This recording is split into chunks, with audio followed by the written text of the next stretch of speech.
Il existe un domaine dont Jésus a parlé 70 fois plus fréquemment que du royaume des cieux. Et les révélations qu'il a fournies concernant cet endroit sont conçues pour instiller une terreur glaciale au plus profond de l'âme humaine. Le prince de la paix, dont le message central résonnait d'amour inconditionnel et de rédemption, a pourtant émis des avertissements d'une clarté déroutante sur un domaine absolu. Là, le feu n'est jamais éteint, dévorant sans jamais consumer, tandis que les vers rongeurs s'y repaissent sans fin. C'est un lieu où l'obscurité omniprésente n'est percée que par l'écho lugubre de cris interminables et désespérées. Pourtant, voici le cœur profondément choquant de ce message, Jésus n'utilisait ni licence poétique ni vague métaphore religieuse. Il décrivait des âmes réelles, pleinement conscientes, subissant une intense agonie thermique. Ces âmes imploraient désespérément, non pas la libération, mais rien de plus qu'une simple goutte d'eau fraîche pour apaiser la brûlure de leur langue. Elles étaient séparées pour toujours de toute espérance de consolation par un abîme vaste et infranchissable. La même bouche sacrée qui prononça l'invitation la plus douce, « Venez à moi, vous tous qui êtes fatigués et chargés », délivra aussi le commandement le plus terrifiant, « Retirez-vous de moi, vous qui êtes maudits, pour le feu éternel. » Comprenez cela profondément. Voici la vérité qui pulvérise absolument toute idée préconçue que vous pourriez avoir sur la compassion illimitée de Dieu. Jésus a consacré plus de temps de son ministère à parler de l'enfer qu'à décrire la gloire du paradis. Son but n'était pas de vous manipuler pour vous forcer à la foi par une peur paralysante.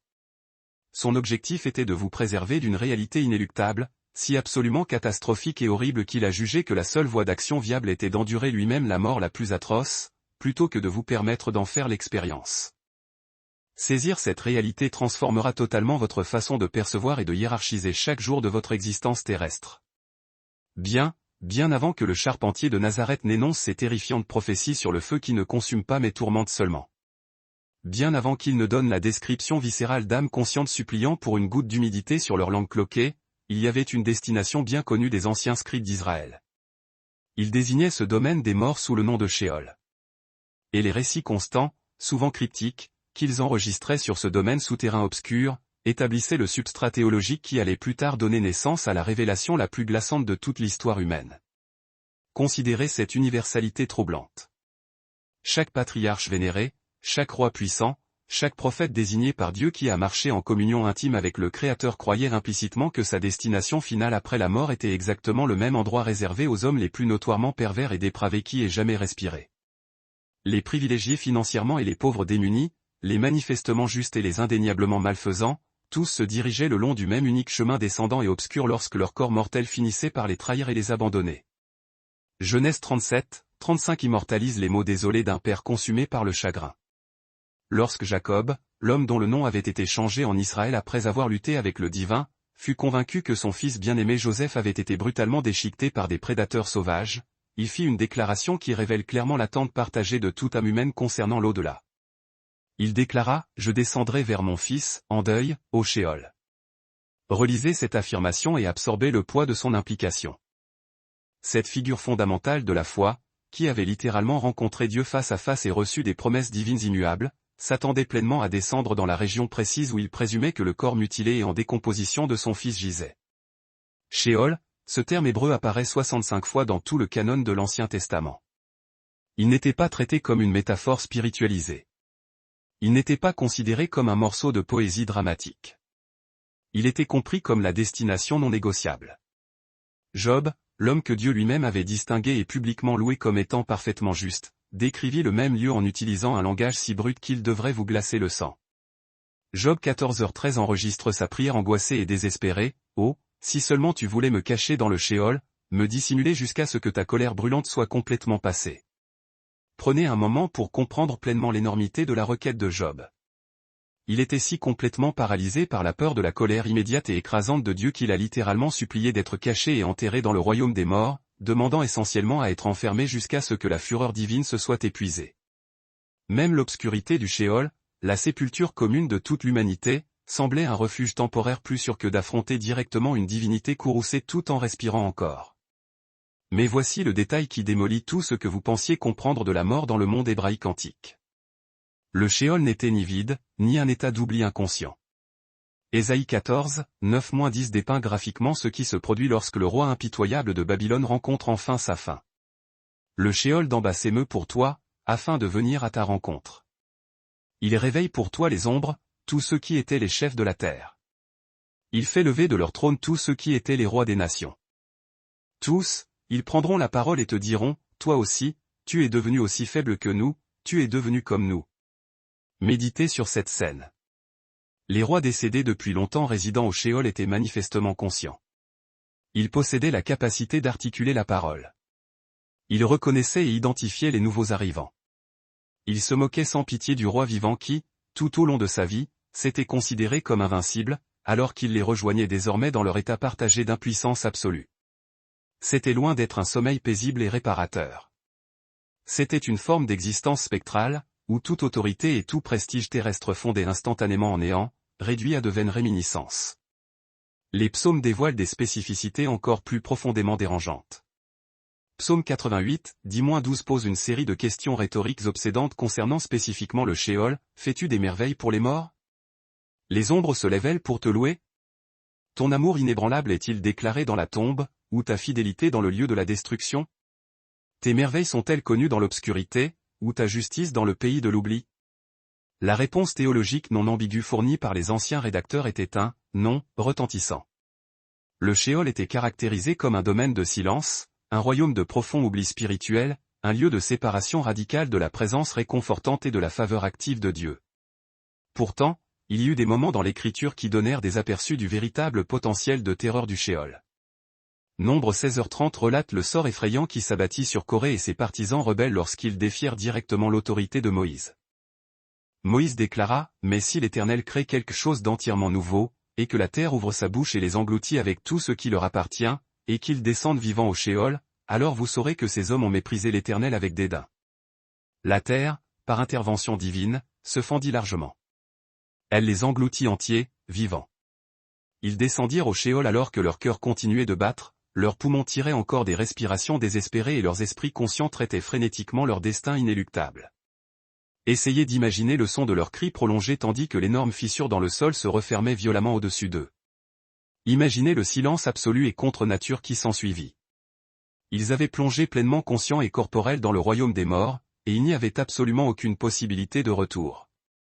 Ézéchiel 32, 21 décrit les puissants guerriers déchus résidant déjà au Sheol s'adressant au pharaon d'Égypte à son arrivée. Les chefs puissants lui parleront avec leurs aides, du milieu du Sheol. Ils sont descendus, ils reposent immobiles, les incirconcis, tués par l'épée. En effet, même les guerriers les plus redoutables et physiquement dominants qui aient jamais vécu étaient réduits à de simples ombres immobiles dans ce domaine, gisant inertes, leur force légendaire et leur prestige terrestre éradiqués à jamais. Ce qui est fondamentalement effrayant dans chaque description du Sheol dans l'Ancien Testament est sa triple nature implacable. Il était universel, s'appliquant à tous les peuples. Il était inéluctable, revendiquant chaque âme. Et c'était une forme d'existence consciente totalement dépourvue d'espoir, totalement dépourvue de louange et complètement divorcée de la présence active de Dieu. Le juste y allait, le méchant y allait. Rois et mendiants appauvris, prophètes célèbres et païens rebelles. Tous descendaient vers le même royaume sombre et silencieux une fois que la mort les réclamait finalement. David, le roi berger célèbre désigné comme un homme selon le cœur de Dieu, savait que ce destin universel l'attendait. Mais Psaume 16 verset 10 enregistre une promesse radicalement différente. Une seule déclaration qui allait finalement changer toute l'équation cosmique, car tu n'abandonneras pas mon âme au Sheol, et tu ne permettras pas à ton sein de voir la corruption. C'était bien plus qu'un simple souhait pieux. C'était une prophétie définitive. Quelqu'un d'unique était prédestiné à arriver, qui briserait l'ancien schéma inéluctable. Quelqu'un qui descendrait pleinement dans le Sheol et, point crucial, en ressortirait victorieux. Mais cette révélation transformatrice resta obscurcie pendant des siècles dans le futur. Pour l'heure, le Sheol demeurait exactement ce qu'il avait toujours été, la destination silencieuse, universellement sombre et sans espoir où chaque récit humain concluait inévitablement. C'est-à-dire jusqu'au jour où un humble charpentier de Nazareth commencerait à prononcer des mots qui révéleraient que le Sheol n'était que la phase initiale, la phrase d'ouverture d'une histoire éternelle. Ce charpentier de Nazareth démantèlerait absolument tout ce que le monde antique croyait savoir sur la finalité de la mort. Lorsque Jésus inaugura son ministère d'enseignement, il ne parla pas abstraitement du Sheol. Il déchira le voile et révéla précisément ce qui se passait activement dans ce domaine obscur. Et ce qu'il divulgua concernant la compartimentalisation des morts fut suffisant pour faire trembler de peur même les cœurs les plus robustes. Jésus raconta un récit qui fut présenté non pas comme une parabole illustrative, mais comme un compte rendu factuel et brutal de l'au-delà. Luc 16, 19-31 enregistre sa description détaillée de deux hommes spécifiques qui moururent le même jour. L'un était immensément riche, habituellement vêtu de pourpre royal et de fin lin coûteux, festoyant somptueusement chaque jour de sa vie. L'autre était un mendiant misérable nommé Lazare, dont le corps était couvert de plaies suintantes, gisant perpétuellement à la porte finement sculptée du riche, mendiant désespérément les maigres restes qui tombaient, non consommés, de sa table. Lorsque les deux hommes expirèrent, Jésus révéla leurs destinations immédiates distinctes. Le pauvre, Lazare, mourut et fut instantanément transporté par des anges au sein d'Abraham, un lieu de paix et d'honneur. Le riche mourut également et bénéficia d'une sépulture opulente et convenable. Et, dans l'Hadès, étant en plein tourment, il leva les yeux et vit Abraham de loin, et Lazare à ses côtés. Relisez lentement cette phrase révélatrice, dans l'Hadès, étant en plein tourment, il leva les yeux. Le riche était pleinement conscient. Il pouvait voir son environnement. Il pouvait penser de manière cohérente. Il possédait un souvenir parfait de sa vie terrestre. Et, point le plus critique, il était englouti par une profonde agonie physique. Méditez sur le tremblement de terre théologique que Jésus initiait. L'ancienne compréhension commune du Sheol comme un royaume uniformément sombre et neutre était fondamentalement incomplète. Il existait des divisions sévères et distinctes au sein du royaume des morts. Il y avait des compartiments séparés, et ils étaient rigidement séparés par des conditions de souffrance et de réconfort si absolues qu'elles forçaient une réévaluation complète de toute croyance antérieure sur ce qui se passe après la mort. Jésus continua le récit sinistre. Le riche cria à travers l'espace, « Père Abraham, aie pitié de moi et envoie Lazare tremper le bout de son doigt dans l'eau pour me rafraîchir la langue, car je suis en agonie dans cette flamme. » Concentrez-vous intensément sur ces mots glaçants, « Je suis en agonie dans cette flamme. » Ce n'était pas un feu métaphorique subtil. Ce n'était pas une souffrance spirituelle symbolique. Jésus décrivait un homme qui implorait littéralement une seule goutte d'eau parce que de véritables flammes tourmentaient intensément sa langue et sa gorge. Le riche pouvait sentir chaque sensation atroce et brûlante, mais il était incapable de mourir à nouveau. Il ne pouvait pas s'échapper. Il ne pouvait pas perdre connaissance. Il était irrévocablement piégé dans un état de conscience agonisante et éternelle de sa souffrance. Mais la réponse d'Abraham dévoile une vérité encore plus terrifiante concernant la finalité de la destination. Luc 16, 25-26 enregistre sa réponse, « Mon enfant, souviens-toi que tu as reçu tes bonnes choses pendant ta vie, et Lazare, de même, les mauvaises.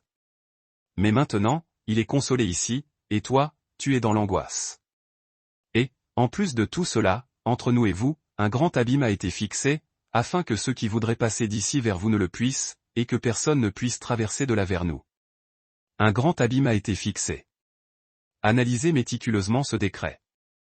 La séparation entre le lieu du réconfort et le lieu du tourment n'était pas transitoire. Elle n'était pas basée sur des conditions temporaires qui pourraient changer. Elle était absolument permanente, physiquement impossible à franchir, établie par un décret divin inviolable. Aucune âme ne pouvait transiter de la zone de réconfort vers le lieu du tourment. Et tout aussi certainement, aucune âme ne pouvait échapper du lieu du tourment pour atteindre le lieu du réconfort. Le riche comprit instantanément la finalité absolue de sa situation, et son plaidoyer subséquent révèle de manière vivide l'horreur désespérée d'une existence consciente et sans fin dans le tourment. Luc 16, 27-28 enregistre sa dernière requête agonisante, « Alors, je te prie, Père, de l'envoyer à la maison de mon père, car j'ai 5 frères, afin qu'ils les avertissent, de peur qu'ils ne viennent aussi dans ce lieu de tourment, ce lieu de tourment. » Le riche ne demandait plus de soulagement personnel. Il savait que c'était impossible. Il suppliait désespérément que les membres de sa famille restants soient avertis pour les empêcher de finir là où il était piégé. Il conservait une mémoire parfaite de sa vie sur terre. Il se souvenait vivement de sa famille. Il se souvenait des moments précis où il avait fait les choix qui l'avaient conduit ici. Et maintenant, il était confiné pour toujours avec l'horrible certitude que ses choix avaient irrévocablement scellé son destin effroyable. Mais voici le détail qui devrait véritablement terrifier chaque auditeur de ce récit. Jésus ne décrivait pas le jugement du grand trône blanc, l'événement de la condamnation finale. Ceci n'était que l'état intermédiaire. C'était l'endroit où les âmes allaient immédiatement après la mort physique, avant la résurrection du corps et avant que la cour cosmique finale de justice divine ne se réunisse. Si cet endroit, la salle d'attente intermédiaire, était si horriblement accablant, imaginez la terreur inimaginable de la sentence éternelle finale. Acte 2, 27-31 révèle un fait critique qui modifie profondément notre compréhension de l'enseignement de Jésus sur l'Hadès. Lorsque Pierre prêcha son premier sermon puissant le jour de la Pentecôte, il cita Psaume 16h10, « Car tu n'abandonneras pas mon âme à l'Hadès, ni ne permettras à ton sein de voir la corruption. » Pierre déclara ensuite de manière définitive que cet ancien psaume se référait spécifiquement à Jésus de Nazareth, il a prévu et parlé de la résurrection du Christ, qu'il ne fut pas abandonné à l'Hadès, et que sa chair ne vit pas la corruption. Prenez à cœur ce mystère profond. Jésus lui-même était descendu dans l'Hadès. Le même Jésus qui raconta l'histoire factuelle du riche et de Lazare avait personnellement expérimenté le royaume divisé des morts. Mais contrairement à chaque âme humaine qui était morte avant lui, il n'y est pas resté piégé. Il avait vaincu la mort, la corruption et la tombe elle-même, et il était revenu victorieux. Apocalypse 1h18 enregistre la propre déclaration tonitruante de Jésus sur son autorité universelle, « J'étais mort, et voici, je suis vivant au siècle des siècles, et je tiens les clés de la mort et de l'Hadès. » Les clés. Jésus détient désormais l'autorité absolue et souveraine sur le royaume même où les âmes étaient emprisonnées. Il possède le pouvoir cosmique de déverrouiller des portes qui étaient scellées par la mort depuis le commencement de l'histoire humaine. Il peut libérer ceux qui étaient désespérément confinés dans l'obscurité. Cependant, la victoire de Jésus sur l'Hadès n'a pas immédiatement vidé le royaume. Apocalypse 20, 13-14 décrit la scène chaotique lors du jugement final, et la mer rendit les morts qui étaient en elle, et la mort et l'Hadès rendirent les morts qui étaient en eux. Et ils furent jugés, chacun selon ses œuvres. Puis la mort et l'Hadès furent jetés dans l'étang de feu. L'Hadès serait contraint de rendre ses morts. Chaque âme qui avait été retenue dans ces compartiments de réconfort temporaire et de tourment éternel serait violemment relâchée pour le jugement divin final. Le riche serait forcé de se tenir devant le trône de Dieu. Lazare serait là aussi.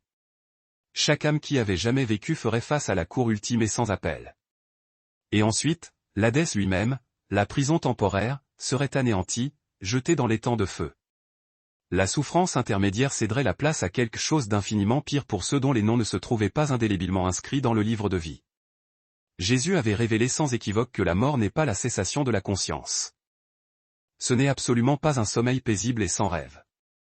C'est le début conscient immédiat, soit d'un réconfort profond, soit d'un tourment conscient intense, séparé de manière permanente par un abîme infranchissable. C'est là que les âmes attendent le jugement universel final qui déterminera leur sort éternel ultime. Le monde antique croyait que le Sheol était l'acte de conclusion de l'histoire. Jésus l'a dévoilé comme étant simplement le prologue, le premier chapitre sombre d'un livre éternel qui sera écrit soit dans une joie illimitée et sans fin, soit dans un feu dévastateur et éternel. Mais il y avait autre chose activement contenue dans le royaume des morts, une forme d'incarcération qui faisait que l'agonie dans l'Hadès semblait être une miséricorde comparative. Jésus avait révélé les divisions de réconfort et de tourment pour les âmes humaines.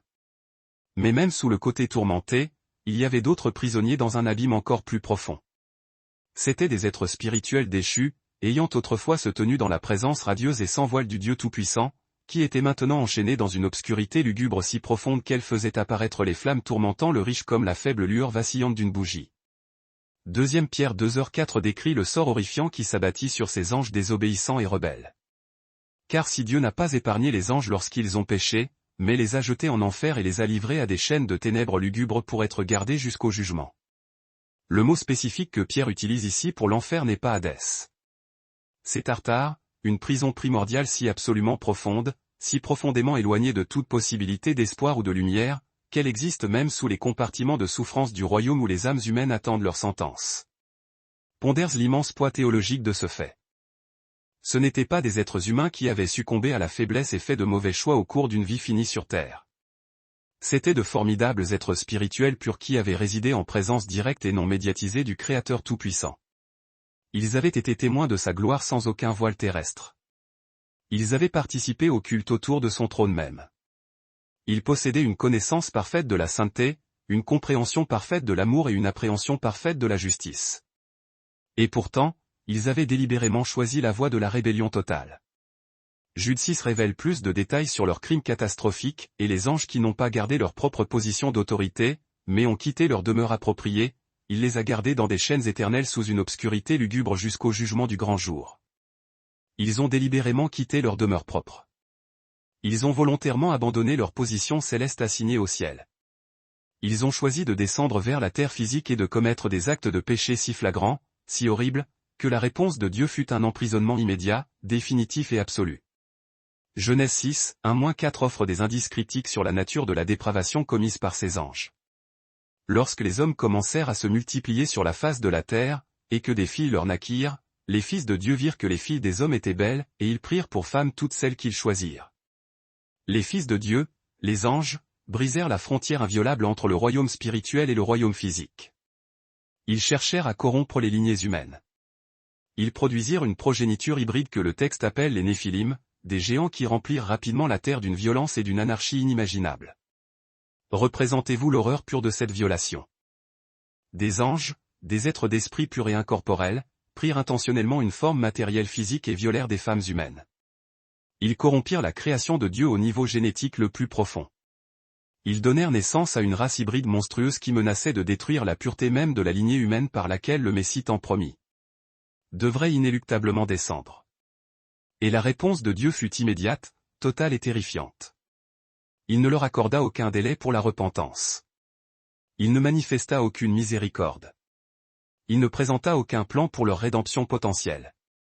La deuxième épître de Pierre, 2h4, l'affirme sans détour, il les précipita immédiatement dans le Tartare et les enchaîna dans les chaînes de l'obscurité jusqu'au jugement. Des chaînes de ténèbres. Il est essentiel de sonder la nature même de ces liens. Ce ne sont pas des entraves physiques et lourdes, forgées dans le fer ou le métal terrestre. Ces liens sont tissés à partir d'une obscurité spirituelle si absolue, si étouffante, que ces anges autrefois puissants ne peuvent en aucune manière s'en libérer, ni s'échapper, ni même percevoir la moindre lueur. Ils sont condamnés à une existence d'isolement complet et total, coupés de la lumière divine, du réconfort, de l'espérance, et de toute possibilité imaginable de libération. Jude établit une comparaison qui devrait terrifier profondément chaque être humain. De même que Sodome et Gomorrhe et les villes environnantes, qui s'étaient pareillement livrés à l'immoralité sexuelle et s'étaient adonnés à des désirs contre nature, servent d'exemple en subissant la peine d'un feu éternel, de même ces anges servent d'exemple.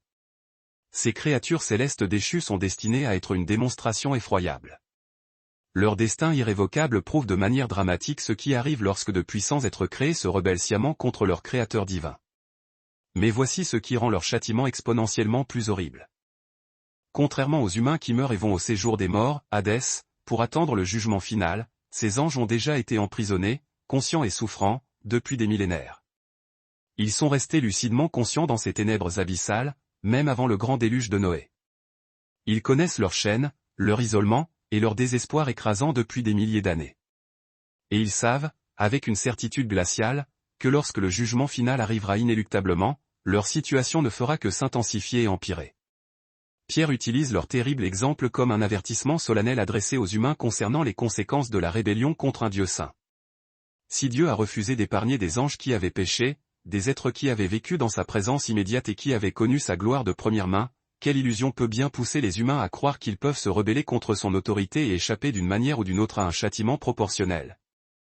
Les anges piégés dans le Tartare prouvent au-delà de tout doute que les êtres spirituels peuvent subir un tourment conscient absolu.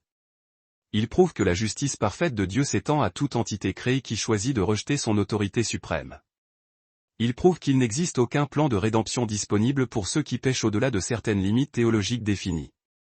Et ils prouvent qu'il existe des profondeurs de châtiment qui font paraître les flammes tourmentant le riche en Hadès comme les étapes initiales et les plus douces de la justice divine. Ces anges sont retenus dans des chaînes de ténèbres, attendant le jour inévitable où ils seront précipités dans le même lac de feu qui consumera tous les ennemis de Dieu.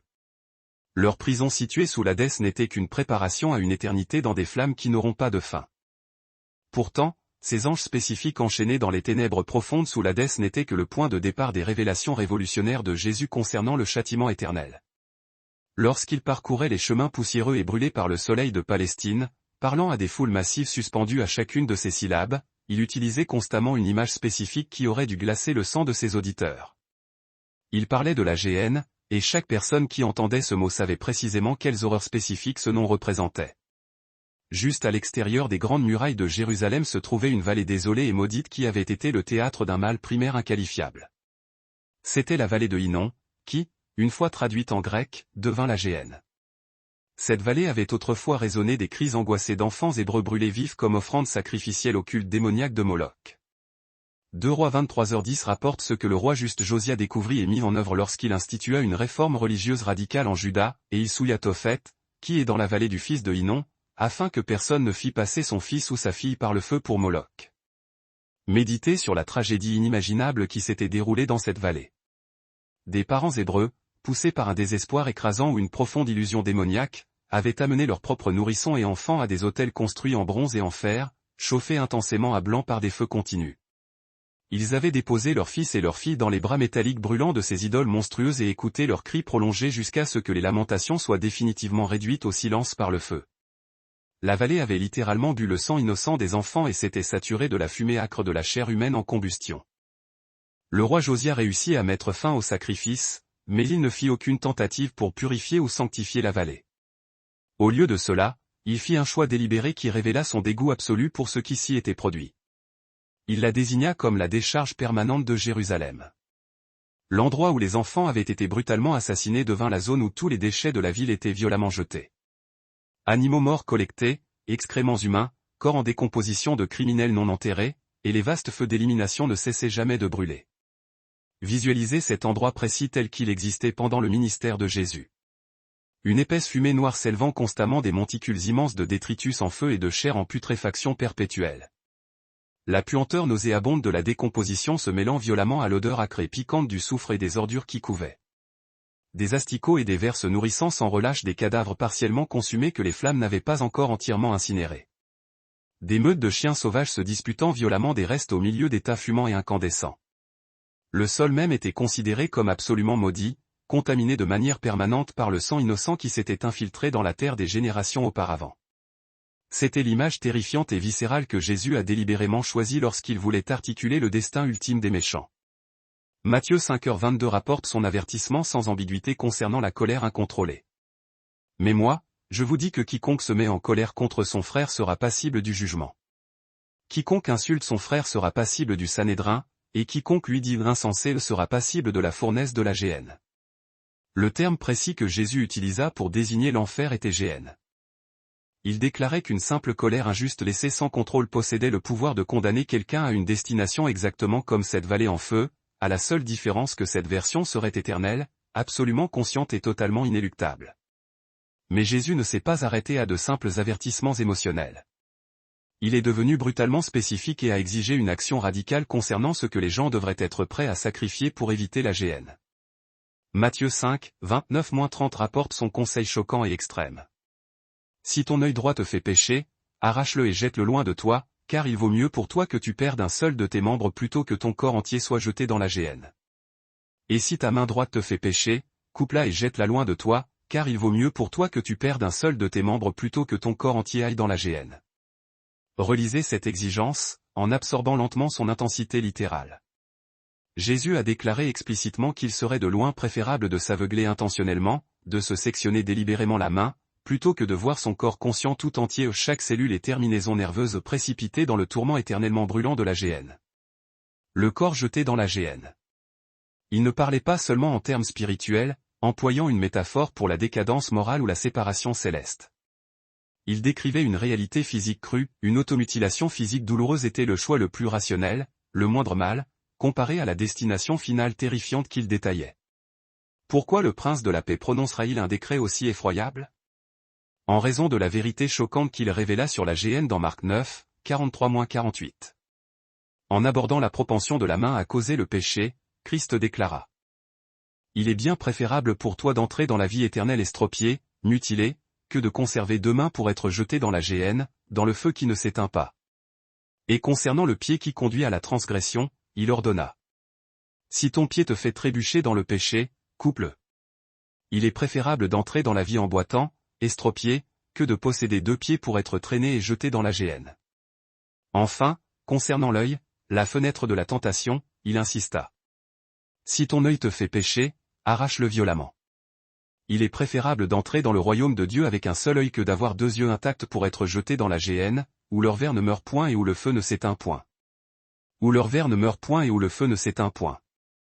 En répétant cette phrase glaçante, Jésus citait le prophète Ésaïe 66, 24, un passage qui met à nu le destin horrible de ceux qui se rebellent volontairement contre leur Créateur. Et ils sortiront, et ils verront les cadavres des hommes qui se sont rebellés contre moi, car leur ver ne mourra point, et leur feu ne s'éteindra point, et ils seront en horreur à toute chair. Méditez sur l'imagerie terrible que le Christ a convoquée. La vallée historique de Hinnom, GN, était connue pour son brasier perpétuel, ses ordures en combustion constante et les cadavres de criminels jetés. Pourtant, même là, parfois les flammes ne parvenaient pas à tout consumeur. La chair putride restante était infestée d'asticots, dévorant sans relâche les corps jusqu'à ce qu'il ne reste que des os. Mais dans la GN éternelle, une réalité métaphysique bien pire que son modèle terrestre, ni le feu destructeur ni les vers consommateurs ne compléteraient jamais leur sinistre tâche. Les flammes brûleraient avec une intensité infinie sans jamais réduire la victime en cendres. Les vers se nourriraient perpétuellement sans jamais apporter le soulagement de l'annihilation totale. Le tourment, par conséquent, se poursuivrait sans cesse, sans répit, sans fin, et sans le moindre espoir de mort. Peut-être l'avertissement le plus concis et le plus terrifiant jamais délivré par le Christ est-il conservé dans Matthieu 10h28. Il a averti. Et n'ayez pas peur de ceux qui peuvent tuer le corps mais sont impuissants à tuer l'âme. Craignez plutôt celui qui a le pouvoir de détruire à la fois l'âme et le corps dans la GN. Craignez celui qui peut détruire à la fois l'âme et le corps dans la GN. Jésus sonnait l'alarme, il existait un destin incommensurablement pire que la simple mort physique. La destruction complète et sans fin de l'existence physique et de l'âme consciente, dans un endroit calqué sur une vallée où des enfants avaient été autrefois sacrifiés par le feu et où les ordures pourrissaient éternellement. Le même Jésus qui invitait, « Venez à moi, vous tous qui êtes fatigués, et promettez un doux repos aux surchargés », était celui qui avertissait récurrentement d'un destin si indiciblement horrible qu'il préférait que les gens commettent des violences physiques contre eux-mêmes plutôt que de le subir. Il parlait de la GN non pas dans l'intention d'effrayer les gens pour les forcer à la foi, mais pour les sauver d'une réalité si terrible qu'il choisit de mourir sur une croix plutôt que de leur permettre d'en subir les conséquences. Mais la GN, cette vallée fumante à l'extérieur des murs de Jérusalem, n'était qu'une faible ombre terrestre de quelque chose d'infiniment plus horrible. Lorsque Jésus a détaillé les spécificités du grand jugement final, il a dévoilé une vérité, le feu éternel ferait ressembler les scènes les plus effroyables de la vallée de Hinnom à une bougie vacillante comparée à l'intensité aveuglante du soleil. Matthieu 25, 31-32 dépeint le Christ décrivant la scène majestueuse qui mettra fin à toute l'histoire humaine. Lorsque le Fils de l'homme arrivera dans sa gloire ultime, avec tous les anges qui l'accompagnent, alors il prendra place sur son trône glorieux. Devant lui seront rassemblées toutes les nations, et il séparera les peuples les uns des autres, tout comme un berger sépare soigneusement les brebis des chèvres. Imaginez ce moment cosmique. Chaque être humain ayant jamais respiré, depuis Adam jusqu'au dernier nourrisson, se tiendra exposé devant le trône lumineux du Christ. Il n'y aura aucune ombre où se cacher, aucune excuse possible, aucun avocat pour plaider des causes, aucune chance d'appel, seulement la vérité nue, immédiate et crue de chaque vie mise à nu devant celui qui connaît chaque pensée, chaque motif caché, chaque choix secret oublié. Puis Jésus révéla les paroles irréversibles qu'il prononcerait à ceux séparés à sa main gauche. Retirez-vous de moi, vous qui êtes maudits, allez au feu éternel qui a été préparé pour le diable et ses anges. Matthieu 25, 41. Lisez à nouveau ces mots, laissant leur caractère définitif s'imprégner. Feu éternel. Ce n'est pas une détention temporaire. Ce n'est pas une période de discipline correctionnelle. Ce n'est pas une réhabilitation réformatrice. C'est le feu éternel. Ce sont des flammes qui rugiront à jamais sans jamais consumer leur combustible. C'est un tourment qui se poursuivra sans cessation ni conclusion. Et notez précisément pour qui Jésus a dit que ce feu avait été préparé à l'origine, le diable et ses anges. Ce destin fut conçu pour les êtres spirituels rebelles. Les mêmes anges déchus actuellement liés dans le Tartare. Les mêmes démons malveillants qui ont corrompu le monde avant le déluge. Cet enfer éternel était leur destination prévue. Les êtres humains qui font le choix ultime de rejeter le Christ par leur propre volonté partagent le destin dévastateur conçu pour ces êtres spirituels de haut rang qui avaient été témoins de la gloire de Dieu de première main et qui avaient néanmoins choisi la rébellion malveillante. Jésus employa encore une autre image terrifiante et sans équivoque pour décrire ce jugement. Matthieu 13, 41-42 rapporte sa prédiction glaçante. Le Fils de l'homme enverra ses anges, et ils rassembleront hors de son royaume tous ceux qui causent le péché et tous ceux qui commettent l'iniquité, et ils les jetteront dans la fournaise ardente. Dans cet endroit terrible, il y aura des pleurs et des grincements de dents. Une fournaise ardente. Réfléchissez au sens de cette image industrielle. À l'époque du Christ, les fournaises étaient utilisées pour atteindre des températures extrêmes conçues pour faire fondre les métaux les plus durs, incinérer les impuretés, réduire la matière solide dense entièrement en cendres et scories inutiles. La chaleur à l'intérieur d'une telle forge était si intense qu'elle pouvait vaporiser pratiquement tout ce qui y était jeté. Mais dans la fournaise éternelle décrite par le Christ, le feu brûlerait sans relâche pour toujours sans la miséricorde de réduire ses victimes en cendres. Les pleurs amers et les grincements de dents violents persisteraient sans le soulagement apaisant de la mort ou de l'inconscience. Jésus a répété cette phrase évocatrice, pleurs et grincements de dents, plusieurs fois pour définir le châtiment éternel, indiquant un état profond d'agonie consciente. Matthieu 8h12 le lit directement à l'exclusion de la lumière et de la communauté du royaume. Tandis que les fils du royaume seront jetés dans les ténèbres extérieures. Là, il y aura des pleurs et des grincements de dents. Matthieu 22h13 décrit le destin identique pour ceux jugés non préparés pour le festin de mariage céleste.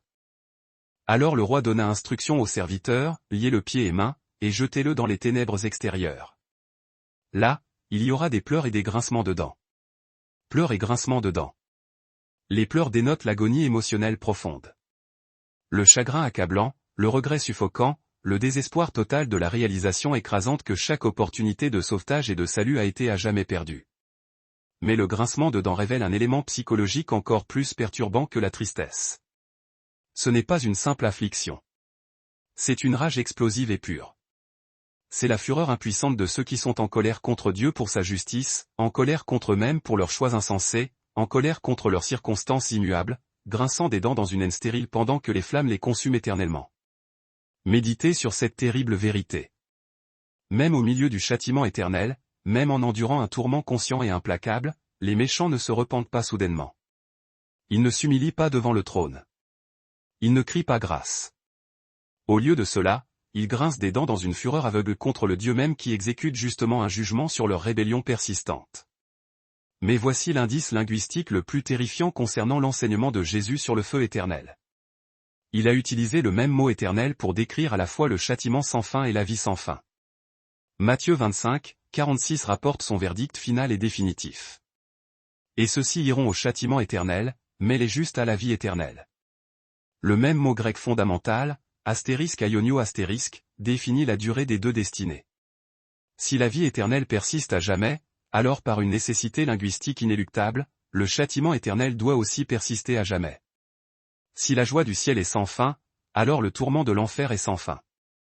Si les justes expérimenteront une béatitude et une joie consciente sans fin, alors les méchants expérimenteront une agonie et un tourment conscient sans fin. Jésus a averti que ce destin effroyable attendait la grande majorité qui choisirait la voie large. Matthieu 7, 13-14 rapporte son instruction précise. Entrez par la porte étroite. Car la porte est large et le chemin est aisé qui mène directement à la destruction, et ceux qui y entrent sont nombreux. Mais la porte est étroite, et le chemin est difficile qui mène à la vie, et ceux qui la trouvent sont tragiquement peu nombreux. Le chemin qui mène droit à la destruction.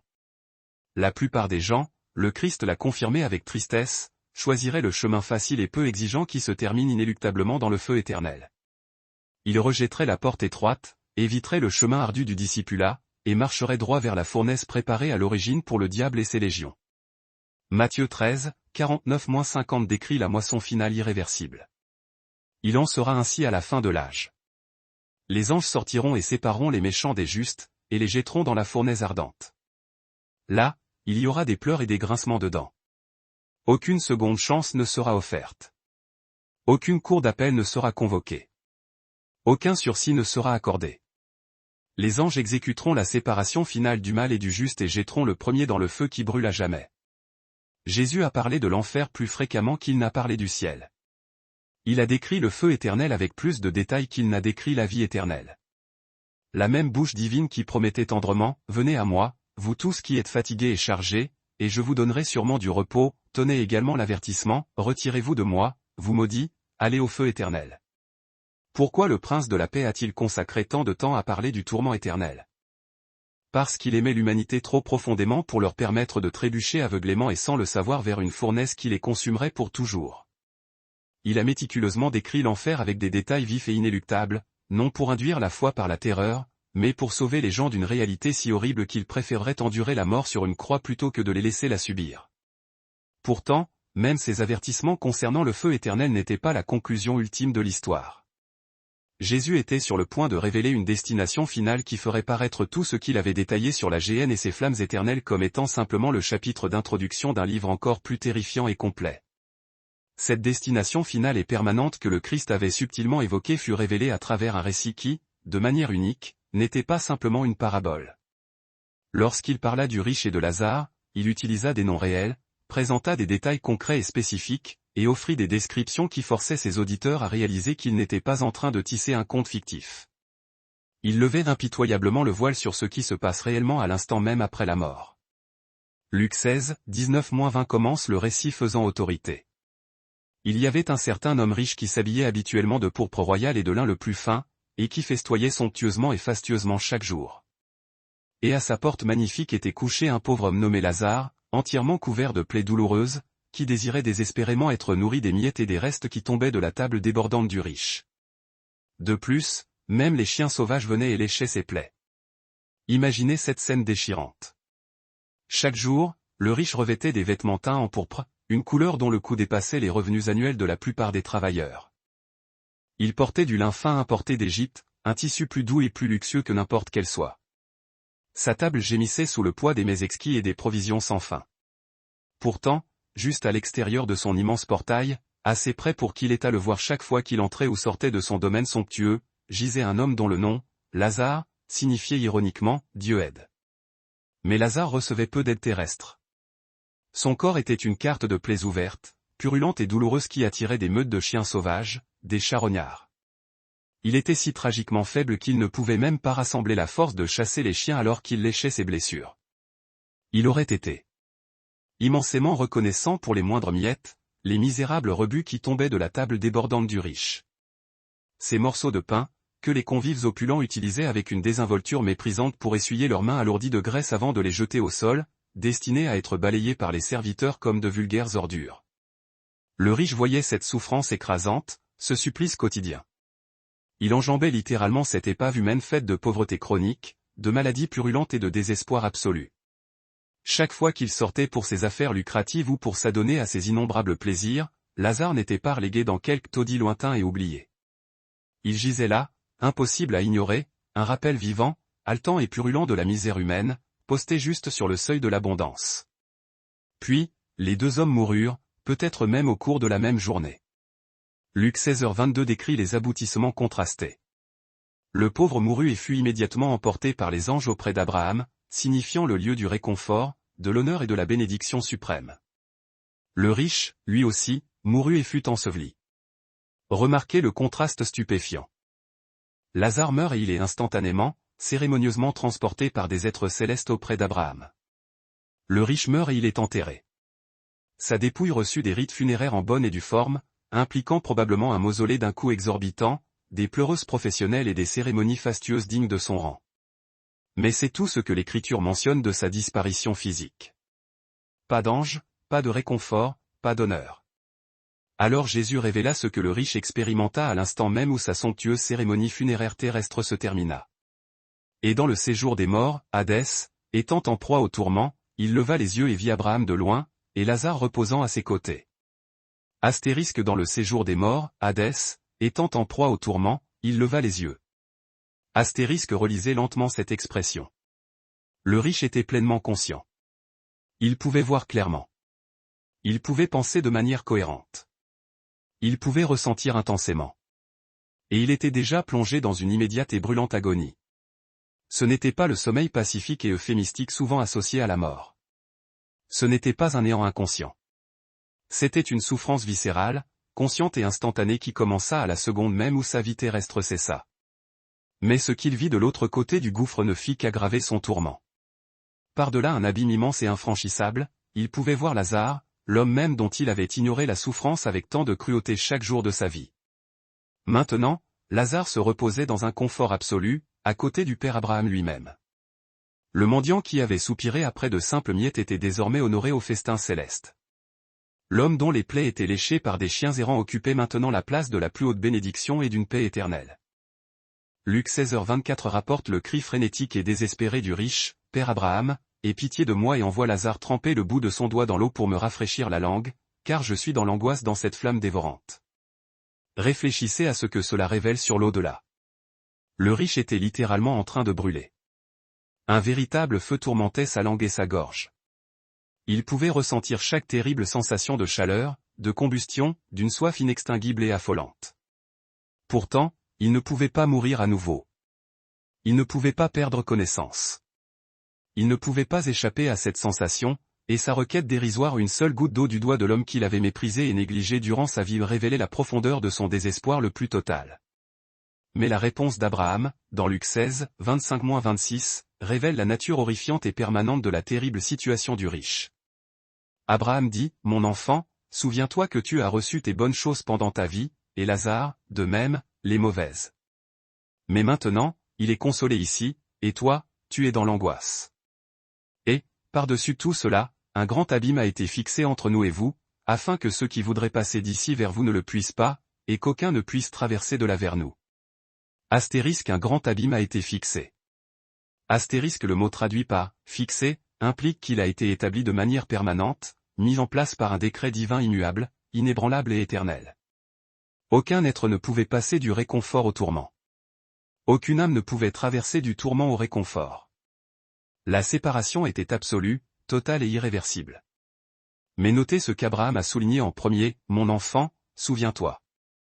Le riche conservait sa mémoire complète et parfaite. Il pouvait se remémorer chaque jour de luxe égoïste qu'il avait vécu sur terre. Il pouvait se souvenir vivement de chaque fois qu'il avait vu Lazare souffrir à sa porte. Il pouvait rejouer chaque choix qu'il avait fait de passer outre sans offrir d'aide.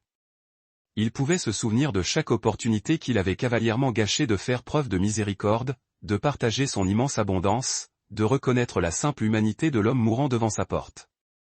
La mémoire en enfer n'est pas une consolation. C'est un instrument de torture raffinée.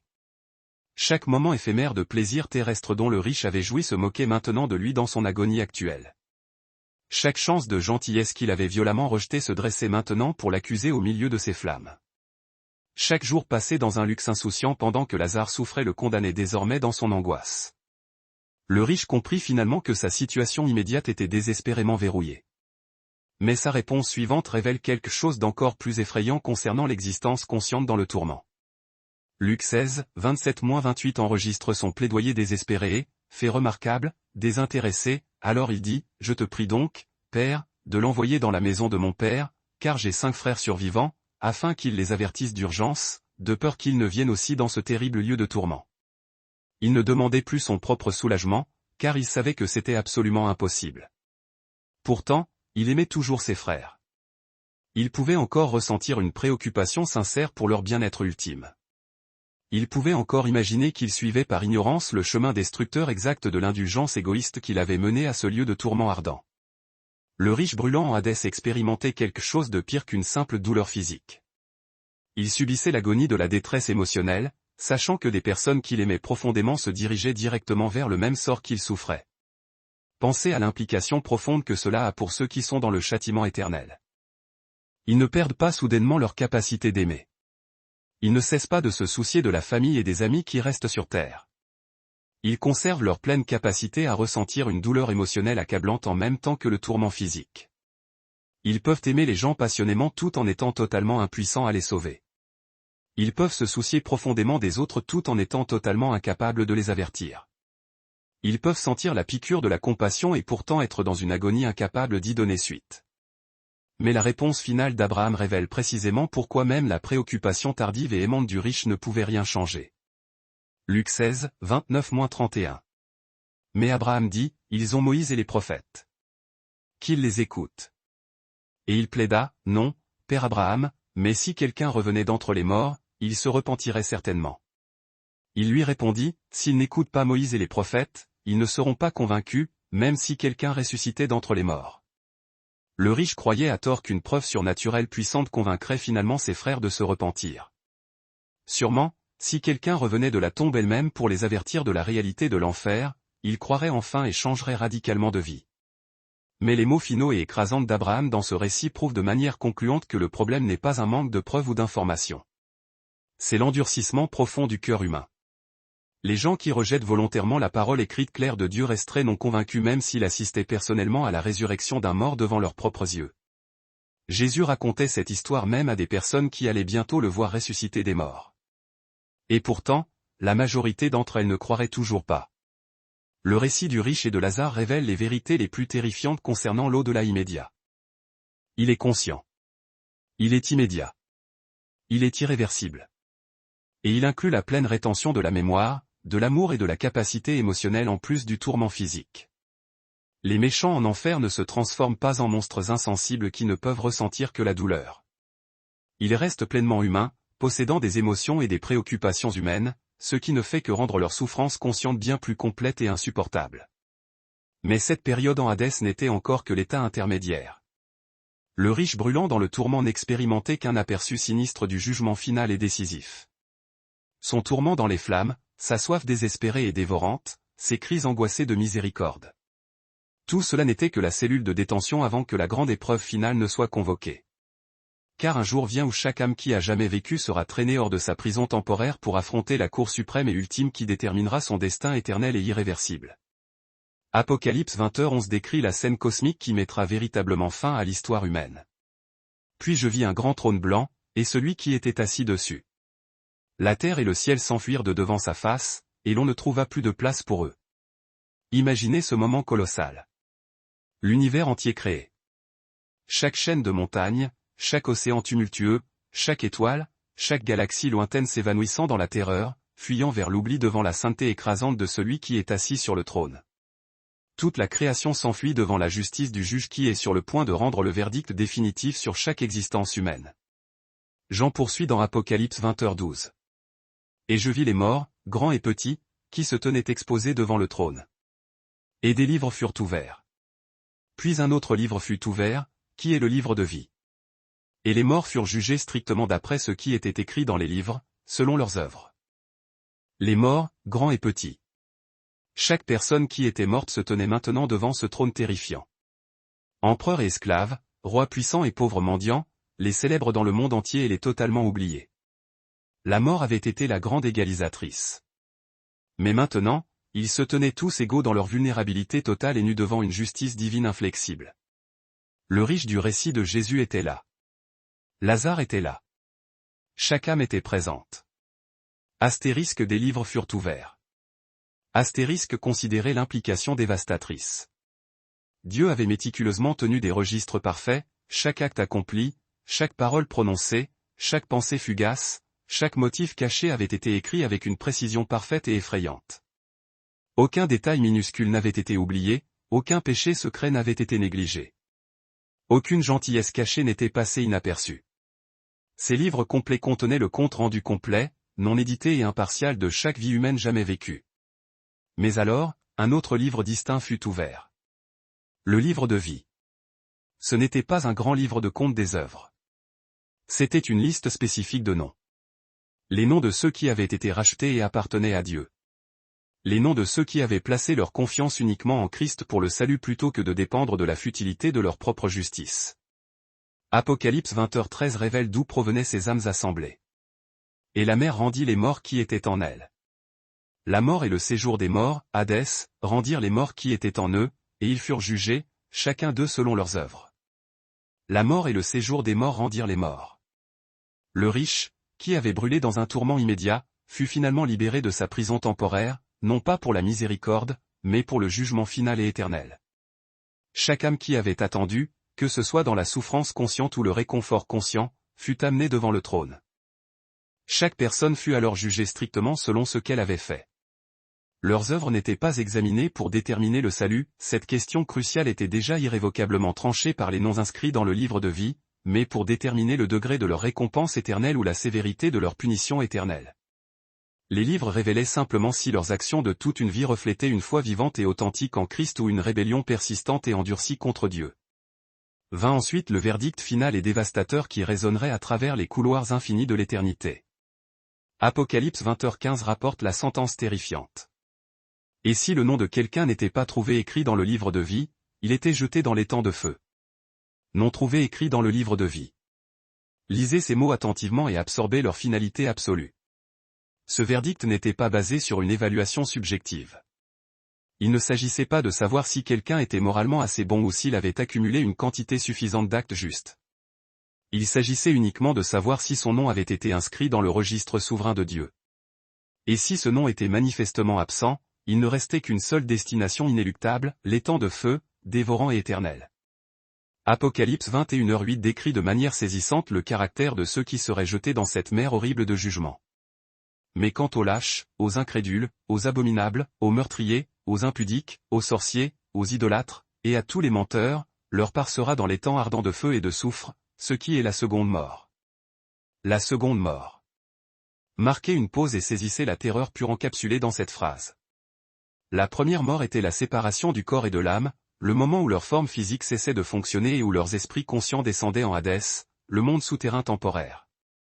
Mais celle-ci était la seconde mort, l'expiration totale de tout espoir restant, la disparition permanente de toute possibilité d'évasion, de toute mince chance de miséricorde ou de tout sursis futur. Ce jugement représentait la séparation finale, éternelle et irréversible de la présence de Dieu et de tout ce qui est intrinsèquement bon, aimant ou réconfortant. Mais notez l'événement profond qui s'est produit ensuite, tel qu'il est enregistré dans Apocalypse 20h14. Puis la mort et le séjour des morts, Hadès, furent jetés dans l'étang de feu.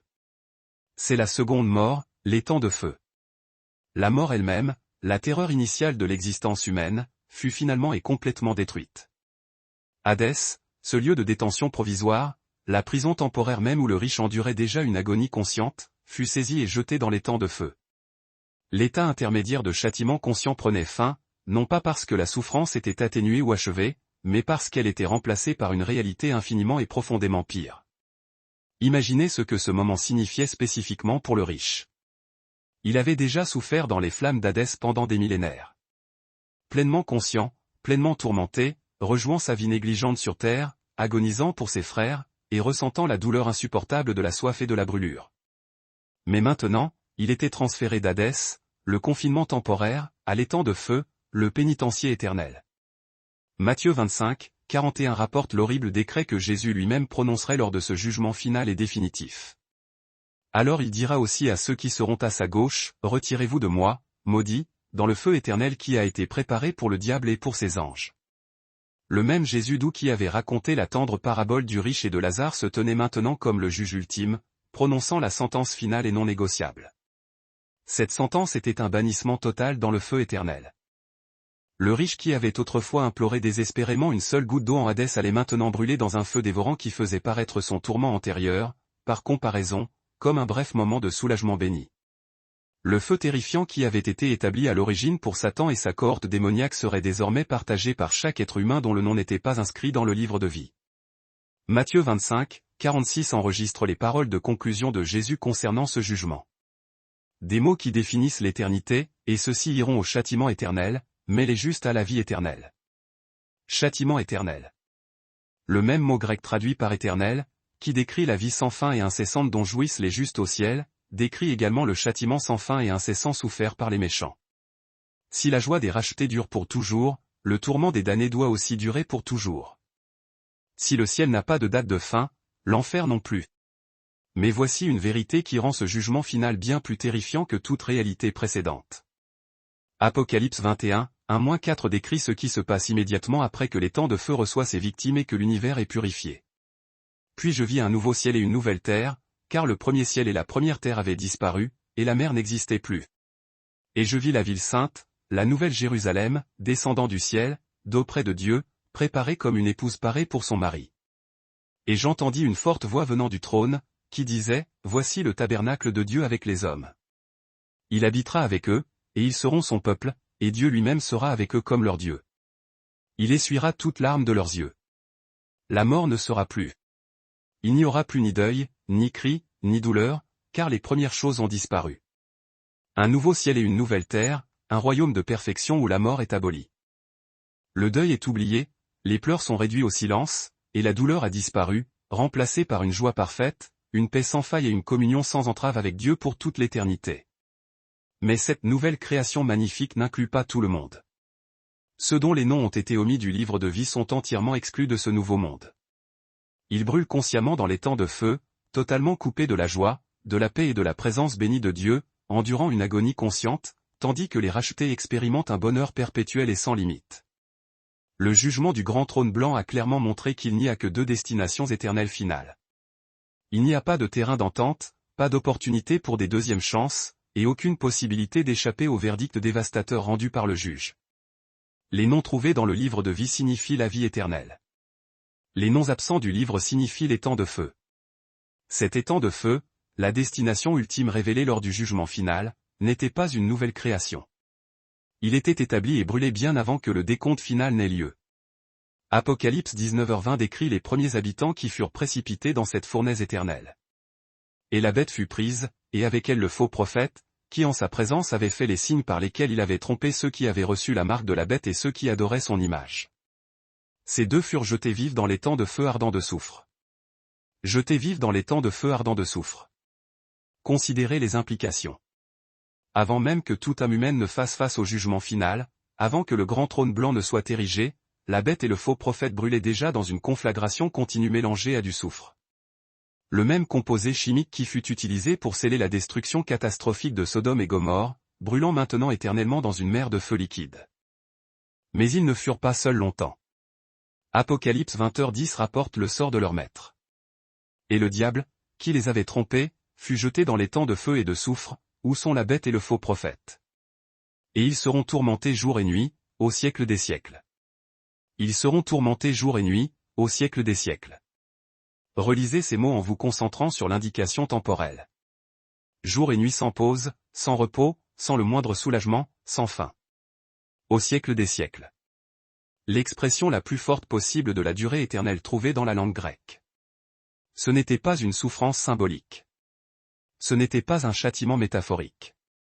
C'était un tourment conscient et incessant qui se poursuivrait sans interruption pendant toute l'éternité. Mais voici le détail qui devrait vraiment terrifier quiconque considère cet étang de feu. Il n'a jamais été créé pour les êtres humains. Matthieu 25, 41 rapporte les propres paroles de Jésus concernant les destinataires prévus.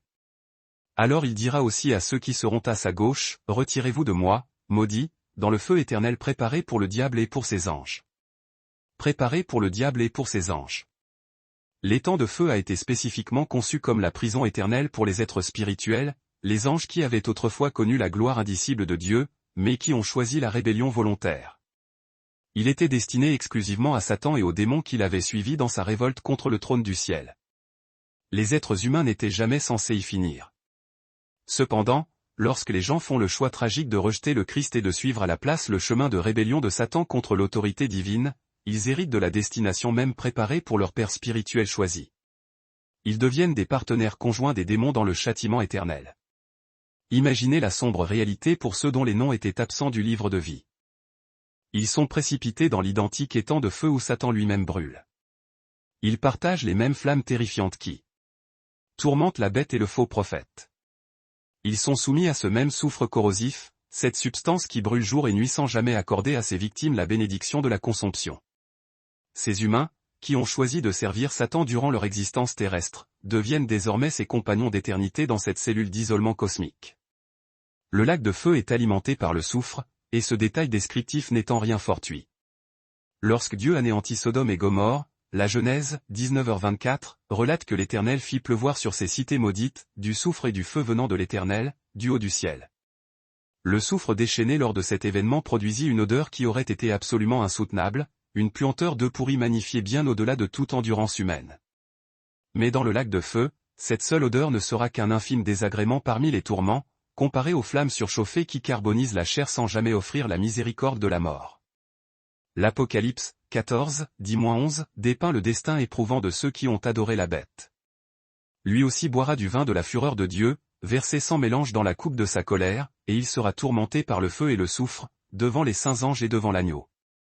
La fumée de leur tourment montera au siècle des siècles, et ils n'auront de repos ni jour ni nuit. La fumée de leur tourment s'élève éternellement, et ils n'ont de répit ni le jour ni la nuit. Réfléchissez profondément à ce que ceci révèle sur l'état de conscience dans le lac de feu. Les victimes ne sombrent pas dans l'oubli. Elles ne sont pas autorisées à glisser dans une inconscience miséricordieuse. Aucune pause, aucune trêve, aucun soulagement n'est accordé à leur souffrance. Jour et nuit, sans interruption, elles maintiennent une conscience pleine et lucide de leur tourment implacable, tandis que la preuve visible de leur supplice, la fumée s'élevant de leur corps brûlant, en monte éternellement. Pourtant, plus horrible encore que les flammes physiques du lac de feu, il y a la dimension spirituelle de ce châtiment. La deuxième épître aux Thessaloniciens, 1h9, décrit cette séparation ultime. Ils subiront le châtiment d'une destruction éternelle, loin de la face du Seigneur et de la gloire de sa puissance. Être loin de la présence du Seigneur, cela signifie une séparation complète et absolue d'avec tout ce qui est intrinsèquement bon, tout ce qui est beau, tout ce qui est aimant, et tout ce qui pourrait éventuellement apporter la joie, la paix ou le réconfort. Considérez ce que cela signifie réellement pour l'expérience humaine. Chaque bonne chose que vous avez vécue, chaque moment de véritable bonheur, chaque sentiment profond d'amour, chaque appréciation de la beauté, chaque éclair de joie fugace, tout provient ultimement de la présence de Dieu. Même les incroyants, dans cette vie, bénéficient de ce que les théologiens appellent la grâce commune ou la bienveillance de Dieu qui fait lever le soleil et tomber la pluie sur les justes comme sur les injustes, permettant même à ceux qui sont en rébellion de goûter à une mesure de sa bonté. Mais dans le lac de feu, toute grâce commune est absolument abolie. Il n'y a plus de bienveillance, plus de beauté, plus d'amour, et surtout, plus d'espoir. Il n'y a que la colère pure, non diluée et juste d'un Dieu saint contre le péché. Cette séparation implique que ceux qui se trouvent dans le lac de feu n'expérimenteront plus jamais rien de bon. Plus aucun soulagement de la douleur, pas un instant de paix, pas un éclair de beauté, pas une saveur de joie, pas un sentiment d'amour, et absolument aucune espérance d'amélioration. Il n'y a que la conscience d'une perte inimaginable et la réalisation dévastatrice de ce qu'ils ont sciemment rejeté. Et cette séparation, tout comme le feu, est éternelle. Jésus utilisa le même mot intransigeant pour décrire le châtiment des méchants que celui qu'il utilisa pour la vie des justes, dans Matthieu 25, 46. Et ceux-ci iront au châtiment éternel, mais les justes à la vie éternelle. Si la vie éternelle dure sans fin, le châtiment éternel dure sans fin. Si la joie du ciel ne s'éteint jamais, le tourment de l'enfer ne prendra jamais fin. Au-delà de la simple rétribution, le lac de feu sert un objectif supérieur, il confirme de manière absolue la justice parfaite de Dieu. Chaque péché commis reçoit son paiement intégral et exhaustif. Toute rébellion contre l'autorité divine trouve sa conséquence complète et dévastatrice. Chaque rejet conscient de la miséricorde de Dieu trouve sa réponse finale et absolue. Le lac de feu prouve une fois pour toutes que l'on ne se moque pas de Dieu. Ce que l'homme sème, il le moissonnera aussi, et certains sèment pour la destruction éternelle. L'Apocalypse, 21h08, énumérant ceux qui seront jetés dans le lac de feu, inclut, mais. Quant aux lâches, aux incrédules, aux abominables, aux meurtriers, aux impudiques, aux sorciers, aux idolâtres, et à tous les menteurs, leur part sera dans le lac ardent de feu et de soufre, ce qui est la seconde mort. Tous les menteurs. Méditez sur les implications de cette inclusion. Non seulement les actes odieux des meurtriers et des sorciers, mais aussi toute personne qui mène une vie caractérisée par le mensonge et la tromperie. Le lac de feu révèle crûment à quel point Dieu prend profondément au sérieux chaque forme de péché, quelle que soit sa gradation. Le nouveau ciel et la nouvelle terre que Dieu créera après le jugement final seront entièrement purifiés de tout mal. L'Apocalypse, 21h27, promet que, rien de souillé n'y entrera, ni personne qui pratique l'abomination et le mensonge. Le lac de feu assure cette pureté en fournissant une quarantaine éternelle pour toute pollution morale et spirituelle. Mais voici la vérité la plus solennelle, et potentiellement la plus porteuse d'espoir, concernant le lac de feu, il était totalement et absolument évitable. Jésus-Christ est mort sur la croix spécifiquement pour sauver les humains de ce destin terrifiant. Il a enduré la colère de Dieu, pleinement concentrée, dans son propre corps afin que quiconque croit simplement en lui n'ait jamais, au grand jamais, à expérimenter le lac de feu. Le tourment éternel qui brûle jour et nuit sans fin est la destinée que chaque être humain mérite en raison de son péché originel et actuel. Mais Jésus offre de prendre ce châtiment sur lui-même pour quiconque lui fait confiance. Le lac de feu représente l'ultime justification de la justice divine et la défaite finale de tout mal. Pourtant, même ces âmes en combustion dans le lac de feu, partageant les flammes avec Satan et ses démons, n'expérimentent pas la pleine horreur nuancée du châtiment éternel. Jésus a révélé une autre dimension de l'enfer, peut-être encore plus terrifiante, qui rendrait les flammes physiques presque miséricordieuses par comparaison, l'exil complet de la présence de Dieu dans les ténèbres extérieures, là où l'espérance elle-même est éteinte pour toujours. Matthieu, 8, 11-12, rapporte l'avertissement glacial de Jésus concernant ceux qui seront exclus du festin du royaume. Or, je vous dis que beaucoup viendront de l'Orient et de l'Occident, et s'assiéront à table avec Abraham, Isaac et Jacob dans le royaume des cieux, tandis que les fils du royaume seront jetés dans les ténèbres extérieures, là seront les pleurs et les grincements de dents. Jetés dans les ténèbres extérieures. Imaginez la scène que Jésus décrivait, tandis que les rachetés festoient aux tables de célébration, illuminés par la gloire éclatante de la présence de Dieu, jouissant de la communion avec Abraham, Isaac et Jacob dans des salles resplendissantes de lumière divine, les méchants sont violemment expulsés dans une obscurité si complète et profonde qu'elle existe au-delà des limites même de la création. C'était bien plus que la simple absence de lumière physique. C'était l'expulsion de la lumière spirituelle de la présence de Dieu qui illumine et soutient tout ce qui est bon et beau dans l'existence. La première épître de Jean, 1h5, déclare que « Dieu est lumière, et il n'y a point en lui de ténèbres ». Être jeté dans les ténèbres extérieures signifie être séparé complètement et irrévocablement de tout ce qu'est Dieu, son amour, sa miséricorde, sa beauté, sa vérité, sa joie et sa paix. Jésus a répété cette image terrifiante tout au long de ses paraboles. Matthieu, 22, 11-13, décrit ce qui arriva à l'invité qui se présenta au mariage sans la tenue appropriée. Le roi entra pour voir les convives, et il aperçut là un homme qui n'avait pas revêtu un habit de noces. Il lui dit, « Mon ami, comment es-tu entré ici sans avoir un habit de noces ?» Et l'homme eut la bouche fermée. Alors le roi dit au serviteur, « Liez le pied et poing, et jetez-le dans les ténèbres extérieures, là seront les pleurs et les grincements de dents. » Jetez dans les ténèbres extérieures. Alors que le festin de noces s'embrasse de lumière et d'une joie débordante, tandis que les convives correctement vêtus célèbrent dans la présence immédiate du roi, cet homme est brutalement arraché à la lumière et jeté dans une obscurité suffocante et absolue, qui engloutit toute trace d'espoir ou de futur. Matthieu, 25, 30, rapporte le sort du serviteur inutile. Et jetez le serviteur inutile dans les ténèbres extérieures, là seront les pleurs et les grincements de dents. Le même verdict écrasant, la même destination terrifiante, les mêmes sons horribles résonnant sans fin dans l'obscurité. Les pleurs et les grincements de dents. Réfléchissez à ce que ces deux sons révèlent sur la conscience maintenue dans les ténèbres extérieures. Les pleurs représentent une agonie émotionnelle au-delà de toute description. Ce ne sont pas de simples larmes de douleur physique. Ce sont les larmes infinies de l'angoisse spirituelle. Des larmes de regret si profondes qu'elles rempliraient conceptuellement les océans. Des larmes de perte si complètes qu'elles expriment le chagrin inconsolable d'âmes qui réalisent qu'elles ont imprudemment gâché tout ce qui aurait pu leur apporter joie ou sens. Mais le grincement de dents révèle quelque chose d'encore plus profondément dérangeant. Ce n'est pas seulement un chagrin profond. C'est une rage impuissante et débridée. Même dans leur châtiment, même en souffrant les conséquences justes de leur propre choix destructeur, les méchants grincent des dents de fureur contre Dieu, fureur contre eux-mêmes, et fureur contre leur situation permanente. Ils ne s'humilient pas dans leur tourment. Ils ne se repentent pas dans leur obscurité. Ils se déchaînent contre la justice parfaite qui les a finalement et irrévocablement rattrapés. Deuxième épître aux Thessaloniciens, 1h9, décrit cette séparation totale avec des mots qui devraient glacer l'esprit d'effroi. Ils subiront le châtiment d'une destruction éternelle, loin de la face du Seigneur et de la gloire de sa puissance. Loin de la présence du Seigneur. C'est l'exclusion irrévocable et complète de tout ce qui rend l'existence supportable, belle ou significative. Chaque moment de joie que vous avez jamais expérimenté a découlé de la présence de Dieu. Chaque goût de beauté, chaque éclair d'amour, chaque seconde de paix, chaque murmure d'espoir, tout cela découle du Dieu créateur, qui fait lever son soleil sur les méchants comme sur les bons. Mais dans les ténèbres extérieures, toute cette subsistance a disparu pour toujours. Aucune beauté, aucun amour, aucune paix, aucun espoir, seulement la conscience écrasante et sans fin de la perte éternelle. L'obscurité est spécifiquement appelée « extérieure » parce qu'elle existe au-delà des frontières du royaume nouvellement établi de Dieu.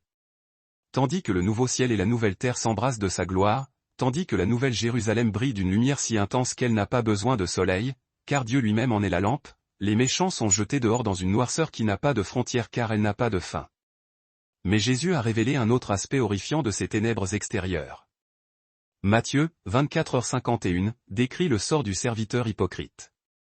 Il le mettra en pièces, et lui donnera sa part avec les hypocrites, là seront les pleurs et les grincements de dents. Le serviteur infidèle subit un jugement violent et terrifiant avant d'être jeté dans la noirceur où les hypocrites pleurent et grincent des dents pour toujours. Les ténèbres extérieures deviennent ainsi une prison où les âmes conservent une pleine conscience agonisante de ce qu'elles ont perdu, tout en étant complètement impuissantes à le retrouver un jour. Elles se souviennent de la lumière qu'elles ont rejetée. Elles se rappellent les invitations qu'elles ont ignorées. Elles sont laissées à ne penser qu'aux opportunités qu'elles ont gaspillées et à la miséricorde qu'elles ont méprisée. Mais elles ne peuvent changer aucun aspect de leur situation. C'est pourquoi les pleurs dans les ténèbres extérieures sont fondamentalement différents des larmes versées dans cette vie. Sur terre, les larmes peuvent mener à une véritable repentance, à un changement qui altère la vie, et finalement à la restauration. Mais les pleurs dans les ténèbres extérieures sont les sanglots d'âme qui savent avec une certitude absolue que le repentir n'est plus une option. Le changement n'arrivera jamais et la restauration est impossible pour toujours. Le grincement de dents révèle que même dans leur état sans espoir, les méchants n'adoucissent pas leur cœur envers Dieu. Ils ne reconnaissent pas la justice de leur châtiment. Ils se déchaînent contre leur destin prédéterminé, tout en étant complètement impuissants à le modifier. Ils haïssent Dieu. Ils se haïssent. Ils haïssent leurs circonstances. Et ils haïssent leurs compagnons de captivité dans l'obscurité. Jésus a décrit les ténèbres extérieures non pas principalement pour terrifier les gens vers une foi forcée, mais pour émettre un avertissement profond concernant un destin si horrible qu'ils préféreraient mourir d'une mort humiliante et atroce sur une croix plutôt que de leur permettre de l'expérimenter. La même bouche qui a promis, « Venez à moi, vous tous qui êtes fatigués et chargés, et je vous donnerai du repos », a également averti que beaucoup seraient jetés dans les ténèbres extérieures, où le repos serait une impossibilité pour toujours. Les ténèbres extérieures représentent l'exclusion ultime, un bannissement permanent de tout bien, tout en conservant la pleine conscience agonisante de cette perte infinie. Mais malgré toute l'horreur englobante des ténèbres extérieures, malgré toute la terreur du bannissement conscient de la présence illuminatrice de Dieu, il reste une vérité qui devrait donner un espoir immense au-delà de toute description. Le même Jésus qui a révélé ces terribles réalités éternelles a également fourni la seule voie unique pour y échapper pour toujours. Jean 3, 16-18 rapporte peut-être les paroles les plus importantes jamais prononcées à l'humanité. Car Dieu a tant aimé le monde qu'il a donné son Fils unique, afin que quiconque croit en lui ne périsse point, mais qu'il ait la vie éternelle. Dieu, en effet, n'a pas envoyé son Fils dans le monde pour qu'il juge le monde, mais pour que le monde soit sauvé par lui. Celui qui croit en lui n'est point jugé, mais celui qui ne croit pas est déjà jugé, parce qu'il n'a pas cru au nom du Fils unique de Dieu. Quiconque croit en lui ne périsse point, mais qu'il ait la vie éternelle. Relisez ces mots et reconnaissez l'orateur. Le même Jésus qui a décrit l'homme riche brûlant dans le séjour des morts. Qui a averti du lac de feu consumant les âmes jour et nuit pour toujours. Qui a parlé des ténèbres extérieures où les âmes pleurent et grincent des dents éternellement. Ce même Jésus promet que quiconque place sa confiance en lui n'expérimentera jamais, au grand jamais, ces horreurs. Pensez à l'implication stupéfiante de cette promesse. Chaque destination décrite par Jésus, les flammes angoissantes du séjour des morts, le tourment sans fin du lac de feu, l'isolement suffocant des ténèbres extérieures, tout cela peut être complètement évité par un seul acte de foi déterminant en Christ. Le tourment qui dure pour toujours, la séparation d'avec la présence de Dieu qui apporte l'angoisse spirituelle ultime, la souffrance consciente qui ne finit jamais. Tout cela est échappé en croyant en Jésus. Mais remarquez l'alternative désastreuse que Jésus présente, celui qui ne croit pas est déjà jugé. Déjà condamnés. Ils ne sont pas condamnés à cause de péchés futurs qu'ils pourraient commettre, mais condamnés maintenant, au présent, à cause de leur refus d'accepter la provision gracieuse de Dieu en son Fils. Jean 3h36 rend ce verdict final encore plus clair. Celui qui croit au Fils a la vie éternelle, celui qui refuse d'obéir au Fils ne verra pas la vie, mais la colère de Dieu demeure sur lui. Le décret inéluctable tient. Quiconque refuse de se soumettre à l'autorité du Fils, quiconque choisit la désobéissance plutôt que l'allégeance, perdra le droit à la vie éternelle. Au lieu de cela, la condamnation persistante et sans mitigation, la colère féroce et sainte de Dieu, repose sur lui maintenant. Ce n'est pas une menace future. C'est une réalité actuelle. Chaque âme qui a refusé sa confiance en Christ se tient, à cet instant même, sous l'ombre du jugement divin. Leur pas mène irrévocablement vers le feu consumant du lac de soufre ardent, actuellement condamnés à l'isolement sombre et terrifiant des ténèbres extérieures.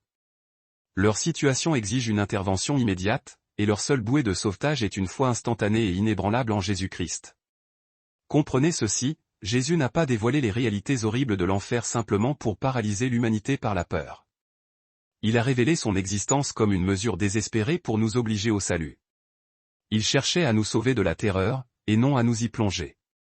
Son avertissement urgent enregistré dans Matthieu, 10h28, guide notre perspective. Ne craignez pas ceux qui ne peuvent qu'éteindre le corps temporaire, mais sont absolument incapables de toucher l'âme. Dirigez plutôt votre révérence et appréhension profonde vers celui qui possède l'autorité absolue de détruire entièrement à la fois l'âme et le corps physique au sein des confins enflammés de la géhenne. Craignez Dieu, le seul être capable de vous condamner et de vous jeter dans cet abîme. Jésus visait à fournir à l'humanité la perspective critique et durable. La mort physique est fugace, sa douleur limitée à la durée d'une vie. Le châtiment éternel, cependant, est permanent, sans fin, et absolument complet dans sa dévastation. Le prix monumental requis pour sauver les âmes de cet enfer a été payé intégralement sur la croix du Christ. Lorsque Jésus fut suspendu à ce bois brutal, il absorbait la pleine mesure de la colère juste et catastrophique de Dieu, le châtiment qui aurait dû être versé, à juste titre, sur chaque personne qui placerait sa foi en lui. Il a volontairement vidé le calice du jugement divin, garantissant que ses élus n'auraient jamais, au grand jamais, à goûter à son contenu amer et brûlant. Il a enduré l'expérience écrasante de la séparation absolue d'avec le Père, une agonie plus profonde que la mort physique, afin que ceux qui le suivent ne fassent jamais face au bannissement éternel dans les ténèbres extérieures. Et la preuve glorieuse et irréfutable que ce paiement de substitution parfait fut accepté est venue 3 jours plus tard lorsque Jésus sortit triomphalement de cette tombe froide. Il a démontré pour toujours sa victoire écrasante sur la tyrannie de la mort, la domination de l'enfer et la finalité de la tombe. Sa déclaration triomphale conservée dans l'Apocalypse, 1h18, résonne à travers l'éternité. J'étais mort, et voici, je suis vivant au siècle des siècles, et je tiens les clés absolues de la mort et du séjour des morts.